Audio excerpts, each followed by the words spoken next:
Hi friends, welcome to my channel. ಇವತ್ತಿನ ವಿಡಿಯೋದಲ್ಲಿ ನಾನು ಮಸ್ಸೊಪ್ಪು ಸಾಂಬಾರು ಮಾಡೋದು ತೋರಿಸ್ತಾ ಇದ್ದೀನಿ. ಮಸ್ಸೊಪ್ಪು ಸಾಂಬಾರು ಆರೋಗ್ಯಕ್ಕೆ ತುಂಬಾ ಒಳ್ಳೆಯದು. ವಾರಕ್ಕೊಂದ್ಸರಿ ಅದು ಸೊಪ್ಪು ಸಾರು ತಿನ್ನಬೇಕು. ನಮ್ಮ ಕಣ್ಣಿಗೆ, ಕೂದಲಿಗೆ, ಆರೋಗ್ಯಕ್ಕೆ ತುಂಬಾ ಒಳ್ಳೆಯದು. ಬನ್ನಿ ಹೇಗೆ ಮಾಡೋದು ಅಂತ ನೋಡೋಣ. ಫಸ್ಟ್ ಟೈಮ್ ಯಾರ್ಯಾರೆಲ್ಲ ವಿಡಿಯೋ ನೋಡ್ತಾ ಇದ್ದೀರಾ, ಮಿಸ್ ಮಾಡಿದ್ರೆ ನನ್ನ ಚಾನಲ್ ಸಬ್ಸ್ಕ್ರೈಬ್ ಮಾಡ್ಕೊಳ್ಳಿ. ಇದೇ ಥರ ಆರೋಗ್ಯಕರ ವೀಡಿಯೋಸು ನನ್ನ ಚಾನಲಲ್ಲಿ ಇದೆ, ಅದರಿಂದ ಸಬ್ಸ್ಕ್ರೈಬ್ ಮಾಡ್ಕೊಳ್ಳಿ. ಬನ್ನಿ ಹೇಗೆ ಮಾಡೋದು ಅಂತ ನೋಡೋಣ. ಒಂದು ಹಿಡಿ ಆಗೋಷ್ಟು ಹೆಸರುಬೇಳೆ ಸೇರಿಸ್ತಾ ಇದ್ದೀನಿ. ನಂತರ ಒಂದು ಹಿಡಿ ಆಗೋಷ್ಟು ಮೈಸೂರುಬೇಳೆ ಸೇರಿಸ್ತಾ ಇದ್ದೀನಿ. ನಂತರ ಅರ್ಧ ಕಪ್ ಆಗೋಷ್ಟು ತೊಗರಿಬೇಳೆ ಸೇರಿಸ್ತಾ ಇದ್ದೀನಿ. ಇದು ಸಹ ಮುಕ್ಕಾಲು ಹಿಡಿ ಆಗೋಷ್ಟು, ಅಂದರೆ ಒಂದು ಹಿಡಿಯಿಂದ ಸ್ವಲ್ಪ ಜಾಸ್ತಿ ತೊಗೊಂಡಿದ್ದೀನಿ. ಇದನ್ನು ತೊಳ್ಕೊಬೇಕು ಚೆನ್ನಾಗಿ. ಇದಕ್ಕೆ ಸ್ವಲ್ಪ ಎಣ್ಣೆ ಸೇರಿಸ್ತಾ ಇದ್ದೀನಿ. ಒಂದು ಚಿಟಿಕೆ ಆಗೋಷ್ಟು ಅರಿಶಿನ ಪುಡಿ ಸೇರಿಸ್ಕೊಂಡು ಈಗ ಇದನ್ನು 3 ವಿಸಿಲ್ ಕೂಗಿಸ್ಕೋಬೇಕು. ಬೇಳೆ ಚೆನ್ನಾಗಿ ಬೆಂದಿದೆ. ಈಗ ಇದಕ್ಕೆ ಕಟ್ ಮಾಡಿರೋಂಥ ಟೊಮೊಟೊ ಮತ್ತು ಒಂದು ಬೆಳ್ಳುಳ್ಳಿ, ಖಾರಕ್ಕೆ ಹಸಿಮೆಣಸಿನ್ಕಾಯಿ, ಹಾಗೆ ಅರ್ಧ ಈರುಳ್ಳಿ ಸೇರಿಸ್ತಾ ಇದ್ದೀನಿ. ಈರುಳ್ಳಿ ಜಾಸ್ತಿ ಸೇರಿಸ್ಕೋಬಾರ್ದು, ಯಾಕಂದರೆ ಸಾಂಬಾರು ಸಿಹಿ ಬಂದ್ಬಿಡುತ್ತೆ.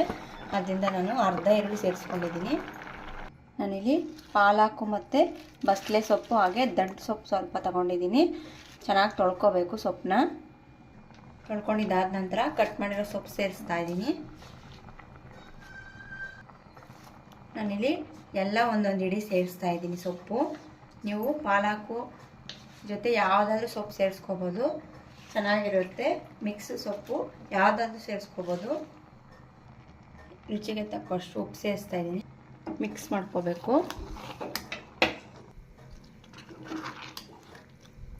ಈಗ ಇದಕ್ಕೆ ನಾನು ತೆಂಗಿನಕಾಯಿ ಹಾಲು ಸೇರಿಸ್ತಾ ಇದ್ದೀನಿ. ಫಿಲ್ಟ್ರ್ ಮಾಡ್ಕೊಂಡು ಸೋಸ್ಕೋಬೇಕು. ರುಬ್ಕೊಂಡು ನಂತರ ಇದನ್ನು ಸೋಸ್ಕೋಬೇಕು. ಈಗ ಇದನ್ನು ಚೆನ್ನಾಗಿ ಮಿಕ್ಸ್ ಮಾಡ್ಕೋಬೇಕು. ನಾನು ವಿಸಿಲ್ ಕೂಗಿಸ್ತಾ ಇಲ್ಲ, ಲಿಡ್ ಕ್ಲೋಸ್ ಮಾಡ್ಕೊಂಡು ಹಾಗೆ ಬೇಯಿಸ್ಕೊತಾ ಇದ್ದೀನಿ. ಸೊಪ್ಪನ್ನ ಯಾವತ್ತೂ ಸಹ ಹಾಗೆ ಬೇಯಿಸ್ಕೋಬೇಕು. ಅದರಲ್ಲಿರೋ ವಿಸಿಲ್ ಕೂಗಿಸೋದ್ರಿಂದ ಅದರಲ್ಲಿರೋ ಪವರ್ ಎಲ್ಲ ಹೋಗ್ಬಿಡುತ್ತೆ. ಚೆನ್ನಾಗಿ ಕುದೀತಾ ಇದೆ. ಈಗ ಇದಕ್ಕೆ ಒಂದು ಒಗ್ಗರಣೆ ಕೊಡೋಣ. ಈಗ ಒಂದು ಪ್ಯಾನ್ಗೆ ನಾನು ಎಣ್ಣೆ ಸೇರಿಸ್ತಾ ಇದ್ದೀನಿ. ಎಣ್ಣೆ ಕಾದ ನಂತರ ಸಾಸಿವೆ ಸೇರಿಸ್ತಾ ಇದ್ದೀನಿ. ನಂತರ ಜೀರಿಗೆ ಸೇರಿಸ್ತಾ ಇದ್ದೀನಿ. ನಂತರ ಮೆಣಸಿನ್ಕಾಯಿ ಸೇರಿಸ್ತಾ ಇದ್ದೀನಿ. ಬ್ಯಾಡಗೆ ಮೆಣಸಿನ್ಕಾಯಿ ಮತ್ತು ಗುಂಟೂರು ಮೆಣಸಿನ್ಕಾಯಿ ಸೇರಿಸ್ತಾ ಇದ್ದೀನಿ. ಕರಿಬೇವು ಸೇರಿಸ್ತಾ ಇದ್ದೀನಿ. ಎಲ್ಲರೂ ಚೆನ್ನಾಗಿ ಫ್ರೈ ಮಾಡ್ಕೋಬೇಕು. ಹಿಂಗೆ ಸೇರಿಸ್ತಾ ಇದ್ದೀನಿ ಸ್ವಲ್ಪ. ನಂತರ ಒಂದು ಅರ್ಧ ಸ್ಪೂನ್ ಆಗೋಷ್ಟು ಅಚ್ಚಕಾರದ ಪುಡಿ ಸೇರಿಸ್ತಾ ಇದ್ದೀನಿ. ಅಚ್ಚಕಾರದ ಪುಡಿ ಸೇರಿಸೋದ್ರಿಂದ ಫ್ಲೇವರ್ ಕೊಡುತ್ತೆ ಅಂತ ಸೇರಿಸ್ತಾ ಇದ್ದೀನಿ.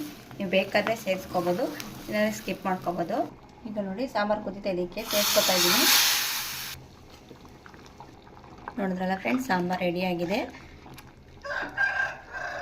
ಮುದ್ದೆಗೆ ಮತ್ತು ಚಪಾತಿಗೂ ಸಹ ಚೆನ್ನಾಗಿರುತ್ತೆ. ಆ ಬಿಸಿ ಬಿಸಿ ಅನ್ನಕ್ಕೆ ತುಪ್ಪ ಹಾಕೊಂಡು ತಿಂದರೆ ತುಂಬ ಚೆನ್ನಾಗಿರುತ್ತೆ. ನೀವು ಸಹ ಟ್ರೈ ಮಾಡಿ. ಹಾಗೆ ನೀವು ಹೇಗೆ ಮಾಡಿದ್ದೀರಾ ಅಂತ ಕಾಮೆಂಟ್ ಮೂಲಕ ತಿಳಿಸಿ. ಯಾರ್ಯಾರೆಲ್ಲ ವಿಡಿಯೋ ನೋಡ್ತಾ ಇದ್ದೀರಾ, ಸಪೋರ್ಟ್ ಮಾಡೋದನ್ನು ಮರಿಬೇಡಿ. Thank you for watching. Bye.